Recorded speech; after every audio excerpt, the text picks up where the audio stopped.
ఆ మహిళ తన కూతురు ఇంత దారుణంగా తనకు ద్రోహం చేస్తుందని అస్సలు ఊహించలేదు.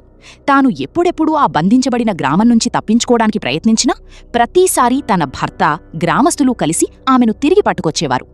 ఇంతకాలం తాను ఇంకా సరైన విధంగా ప్లాన్ చేసుకోలేకపోవడం వల్లే పట్టుబడుతున్నానని ఆమె అనుకుంది. కాని ఆ రోజు స్క్రీన్పై వస్తున్న కామెంట్స్ చూసిన తర్వాత అస్సలు నిజం ఆమెకు తెలిసింది.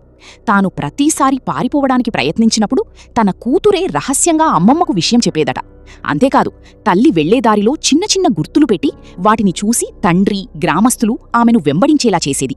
ప్రతిఫలంగా అమ్మమ్మ దగ్గర్నుంచి స్వీట్లు తీసుకునేది. ఈసారి కూడా తల్లి పారిపోవాలనుకుంటున్న విషయాన్ని కూతురు ఒకరోజు ముందే అమ్మమ్మకు చెప్పేసింది. దాంతో గ్రామస్తులు ముందుగానే గ్రామం బయట మాటు వేసి ఆమె కోసం ఎదురుచూస్తున్నారు. కూతురి ముఖంలో కనిపించిన ఆ చిన్న నవ్వును చూసినప్పుడు ఆ మహిళకు తన గతం మొత్తం గుర్తొచ్చింది. 7 సంవత్సరాల క్రితం ఆమెను బలవంతంగా ఒక మారుమూల పర్వత ప్రాంతానికి తీసుకొచ్చారు. అప్పటినుంచి ఆమె జీవితం నరకంలా